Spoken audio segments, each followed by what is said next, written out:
नमस्कार दोस्तों, साहित्य सृजन कार्यक्रम में आपका बहुत बहुत स्वागत। आज हम बात करेंगे स्मृति आधारित सत्य साहित्य। जी हाँ, स्मृति आधारित साहित्य वह सत्य घटनाओं पर आधारित होता है। इसमें कल्पना की गुंजाइश बिल्कुल नहीं होती। तो दोस्तों, आज मैं आपको बताऊंगी कि ये साहित्य किस तरह रचा जाता है, इसकी क्या विशेषताएं हैं। मैं पहले बता देती हूँ आपको कि ये देख लीजिए आप, इसके ये 4 तत्व हैं। तत्व क्या कह लीजिए आप, 4 भाग हैं स्मृति आधारित सत्य साहित्य: आत्मकथा, संस्मरण, डायरी और जीवनी। जी हाँ, आत्मकथा। सबसे पहले मैं इसके बारे में आपको बता देती हूँ कि जो आत्मकथा है, लेखक का जीवन संघर्ष रहता है, इसमें कालक्रम रहता है। कहने का तात्पर्य यह है कि यह सब कुछ सच्ची घटनाओं पर आधारित होता है। लेखक जब उसका लंबा अनुभव हो जाता है और वह बहुत कुछ कहना चाहता है, समाज को बहुत कुछ बताना चाहता है, तो वह आत्मकथा लिखने के बारे में सोचता है। और संस्मरणों के बारे में बता देती हूँ मैं कि संस्मरण हर व्यक्ति के जीवन में बहुत सी छोटी छोटी घटनाएं होती रहती हैं, लेकिन उनका क्या महत्व है, समाज उनसे क्या सीख लेगा।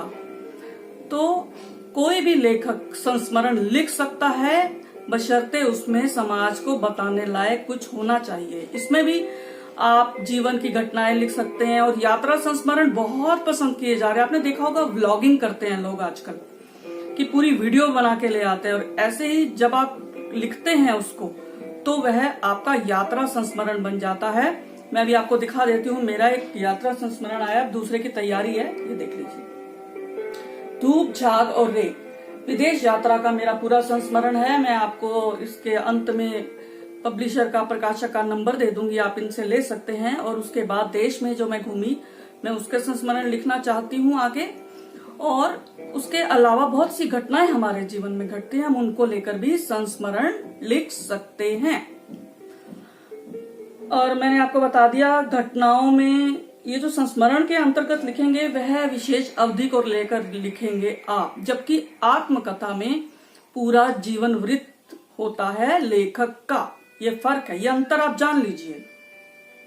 अब मैं बात करती हूँ डायरी। यह भी एक रोचक शैली है। बहुत पहले लोग डायरी लिखा करते थे, रोजमर्रा की जिंदगी की घटनाएं। डायरी आप लिखिए, रोज कुछ लोगों की आदत होती है कि रोज लिखते हैं, रोज लिखिए। लेकिन जब प्रकाशन की बात आती है तो डायरी से अनावश्यक जो आपको लगता है उसको हटा दीजिए। अनावश्यक घटनाएं, जो जरूरी चीजें हैं उनको, जो जरूरी बातें, जो जरूरी घटनाएं घटी है, उनको आप डायरी शैली में प्रस्तुत कर सकते हैं। तो ये भी एक विधा है। और उसके बाद मैं बात करूंगी जीवनी। जी हाँ, ये किसी अन्य व्यक्ति की जीवनी। अगर आप लिखते हैं, आप लेखक हैं, लेकिन आप किसी अन्य व्यक्ति की जीवनी लिखते हैं, तो वह जीवनी कहलाती है। आत्मकथा और जीवनी में अंतर अब आपको पता चल गया होगा। आत्मकथा अपने बारे में, जीवनी दूसरे के जीवन के बारे में, व्यक्ति विशेष का जीवन वृत्तांत। लेकिन आप जीवनी किसकी लिखेंगे? कोई व्यक्ति मशहूर होगा, प्रसिद्ध होगा, उसी की तो लिखेंगे आप। आजकल देखा होगा आपने, बहुत फिल्में बनने लगी हैं, लोगों की सच्ची घटनाओं, लोगों की जीवनियों पर पिक्चरें बनने लगी हैं और बहुत पसंद की जा रही हैं। तो ये आप इसको नोट भी कर सकते हैं। और सावधानियां मैं बताना चाहूंगी, बहुत लोग गलतियां करते हैं। देखिए, सबसे बड़ी मार्गदर्शक होनी चाहिए, ये आप ध्यान रख लीजिए। आप कुछ भी लिखें, लेकिन समाज को कुछ तो मिलना चाहिए ना। आप जो लिख रहे हैं, समाज को क्या फायदा होगा? समाज की दिशा बदले तभी तो फायदा है। और दूसरा देखिए, प्रेरणादायक होनी चाहिए, कुछ तो प्रेरणादायक होने। अगर आप सारी अनगढ़ बातें लिखते रहेंगे तो समाज को इससे क्या मिलेगा? कुछ हासिल नहीं होगा।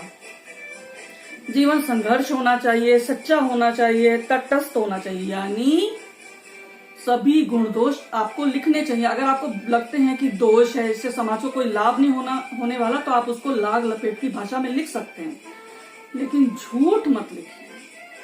लिखना चाहे लिखें, सच लिखें, लेकिन झूठ मत लिखें। किसी व्यक्ति की भावनाओं को ठेस ना पहुंचे, इसका मैं तरीका बता देती हूँ। आत्मकथा में मान लीजिए कुछ व्यक्ति ऐसे जिसके बारे में आप लिखना चाहते हैं, लेकिन नाम उजागर नहीं करना चाहते, तो आप क ख इस तरह से आप उनके बारे में लिख सकते हैं। इससे क्या होगा कि उस व्यक्ति कल को पता चले कि मानहानि का दावा ही कर दिया तो आपको लेने के देने पड़ जाए, तो उसका कोई फायदा नहीं। तो दोस्तों, आपने देख लिया होगा, मैंने आपको बहुत कुछ बता दिया है। थोड़ी सी और बातें बता देती हूँ इसके बारे में कि ये विवरण होता है इनमें संस्मरण में, यानी स्मृतियों पर आधारित होता है, कटु सत्य भी हो सकता है। आत्मकथा महापुरुषों द्वारा लिखी आत्मकथाएं जो होती है ना, पाठकों को बहुत ही मार्गदर्शन करती हैं, उनका प्रेरणादायक भी होती हैं।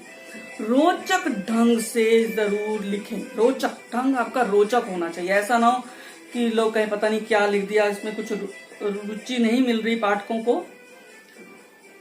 और पांडे बेचन शर्मा जी, उन्होंने आत्मकथा लिखी थी अपनी खबर करके। यशपाल जी हैं, बड़े अच्छे हुए हैं। और ये हरिवंश राय बच्चन जी, इनका तो आपको पता ही है, बहुत ही प्रसिद्ध हुआ था इनकी आत्मकथा, क्या भूलूं क्या याद करूं।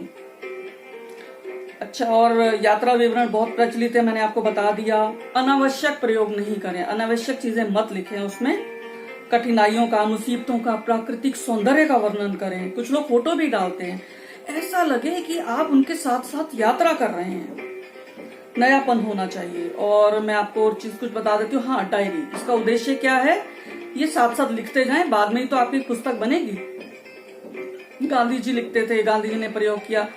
और ये जो डायरी होती है, ये भी दो तरह की होती है, एक साहित्यिक होती है और एक ऐतिहासिक होती है। साहित्यिक में तो सब कुछ लेखक के साथ जो घटा वही होता है, और जो ऐतिहासिक है, पुराना इतिहास में क्या क्या घटनाएं घटी वह सब होता है।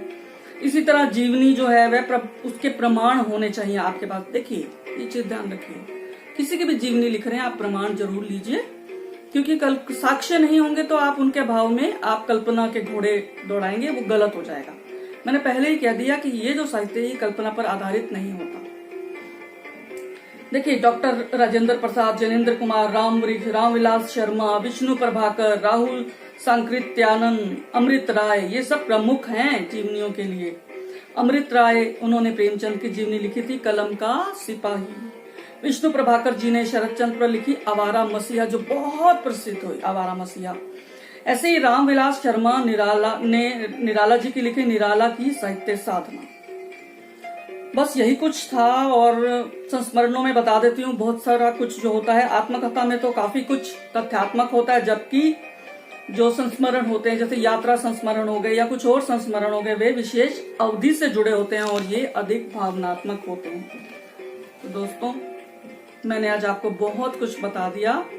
और मैं चाहती हूँ, देखिए, सृजन क्या है, सृजन में कठिनाइयां आती है, संघर्ष होता है, लेकिन उनसे डरना नहीं, घबराना नहीं। और मैंने फिर कहा, मैं फिर कहती हूँ, हर एपिसोड में कहती हूँ कि ज्यादा से ज्यादा पढ़ें, तभी आप लिख पाएंगे ना। तो जब तक आप साहित्य को पढ़ेंगे नहीं, आप जो लिखना चाहते हैं, आप कैसे लिख पाएंगे, क्योंकि बहुत कुछ लिखा जा चुका है, आपने कुछ नया प्रस्तुत करना है। और दूसरी बात, 3 बार जरूर लिखें। एक बार अपने रफ जो आपके मन में आता लिखते जाएं। उसके बाद कुछ अवधि के बाद दोबारा उठाएं, फिर एक अध्यापक की दृष्टि से देखें, काट छाट करें। और अंत में जब आप पूरी तरह संतुष्ट हो जाएं, फिर भी काट छाट नजर आए तो फिर भी कर लें। जब तक संतुष्ट नहीं हो जाते, आप किसी भी कृति को प्रकाशन हेतु न भेजें। तो धन्यवाद दोस्तों।